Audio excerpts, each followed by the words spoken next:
Hi, it's Ileana. So I've had questions being asked about what I think about James Rink's passing. And I honestly don't like to talk about other people's passings. That's not something I go into. I don't think it needs to be discussed. But in this case, what I will say is this: I think there was a combination of things that could have contributed to why James did pass away. James Rink, he was a super soldier and he did many conferences. He attended many conferences. He contributed so much to disclosure itself. He was one of the first to come forward, and he gave space to a lot of experiencers sharing their unique stories about abductions, SSP, Mars, and other types of experiences. James was a researcher. He did contribute a lot to this community. So I'll start with that. And what I think about his passing, again, several things contributed. Some of it had to do with his health. He had some health stuff that was connected to his heart things, his probably liver, kidneys as well, metabolic rate, stuff to do around that. I'm not going to speculate what disorder he had, what he was struggling with. It's not my place to do that, but I think stuff with his health contributed to his passing. Plus, others have said attending conferences and being hit with an energy weapon that caused him to have a weak heart and heart failure. That's one of the things that has been mentioned, that he was attacked with the energy weapon, and that during the conference that was held in October 2025 in Florida, that was co-sponsored by James, Super Soldier Conference, that other people experienced similar things, being attacked with energy weapons during the conferences, and people experienced having missing time and possibly being abducted. That could have contributed to James's passing as well. Again, there's several things of contributing factors of what I think happened. I People are going around saying he was murdered, he was unalived. I cannot say that that's the case. I think it's several things of what happened. So I'm not saying the word murder or unalived. James has been struggling for a while with things that were going on in his life. And so I think we all should be respectful of him and his family. Whatever the contributing causes to why he passed, he gave a lot to the disclosure community to expose that there's secret space programs doing unlawful things in space, abducting humans, putting humans to work in secret space program bases, colonies, especially on Mars. He was the first to gather evidence for that. He interviewed Penny Bradley, he interviewed me. He did a lot for the disclosure movement, and he left a great legacy. So I'm proud of James for everything he did. I greatly respect him, and disclosure will continue. Information will always come out about the SSPs, abductions, and I'll also touch base on why I personally don't attend any of these conferences. Is I don't want anything to happen to myself in terms of abductions, missing time, being hit with directed energy weapons or targeted. I have been fortunate enough to do my own research and to have abilities to look into virtually anything to find information on it psychically and through my research skills and abilities. As a former library technician, I worked in libraries, archives for a very long time.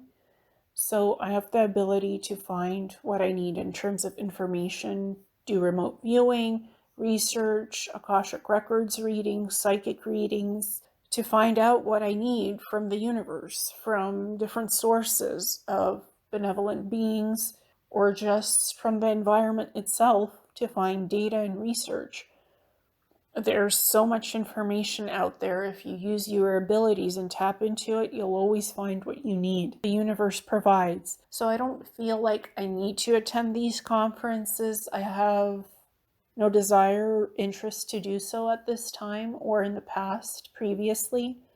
I have always been careful to just do my own work and work with people who are energetically aligned with disclosure and the disclosure movement and the effort to disclose honest, truthful information where I vet people before they come on my shows. And I check to make sure that their energy is clean to be on interviews with me, or if I participate with others in rare interviews.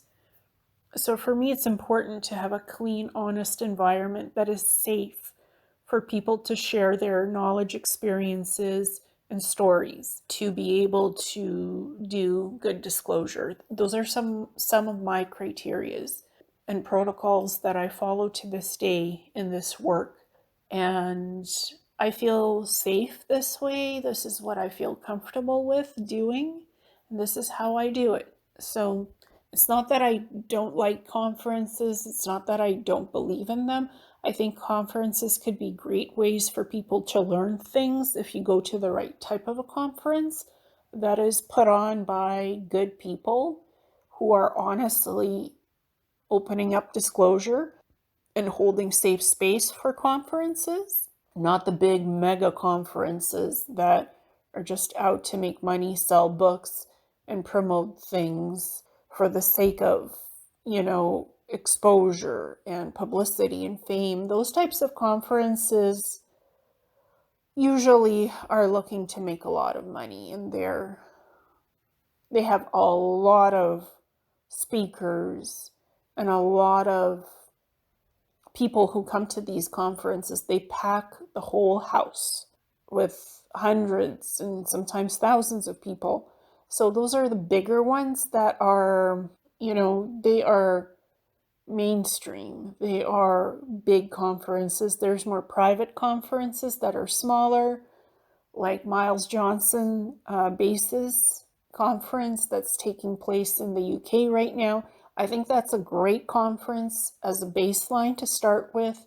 Great speakers, Amir Janghajiri, Drago Reed, Ada Fairhart, and others. So those types of conferences are good places to go to. I think Miles Johnston, he provides safe space. He does quality work. He has his own channel and he interviews people. So I think that type of a conference is a great place to go and to meet people that are like-minded, SSP experiencers, abductees. So for that kind of a event, that's a great place to start. I would recommend a conference like that where safe space is held. Penny Bradley is attending via Zoom. So, and she's very selective in the conferences she goes to or where she presents. So Miles Johnston is holding a safe, welcoming place, in my opinion. And I am glad that it's in the UK so people can experience seeing Stonehenge, London, and other beautiful places that hold sacred energy in the UK while visiting that conference. There's much to do in the UK. So that's an example of a good conference. and other places that are put on by people who truly believe in human interaction and bring forth knowledge and experience together to reveal the truth of what's truly going on in disclosure. So those are the types of conferences that I recommend. It's not about just selling books, TV shows, movies, merch at these huge conferences. Like, it's becoming almost wholesale mass media with the big ones. So, and it feels just chaotic to me with those bigger ones, but smaller, more intimate conferences, they can work, and they could be good resources of information if somebody's looking to connect with like-minded people. So that's my opinion on conferences. I don't attend any conferences, just that's my free will choice. I'm not against the conferences. I just choose to be very low key and discreet, and to do my work in a safe manner that is of my choosing. And that's kind of my stance on that, and an explanation, because people have been asking a lot of questions recently. So I just wanted to do a discussion on this. Thank you so much.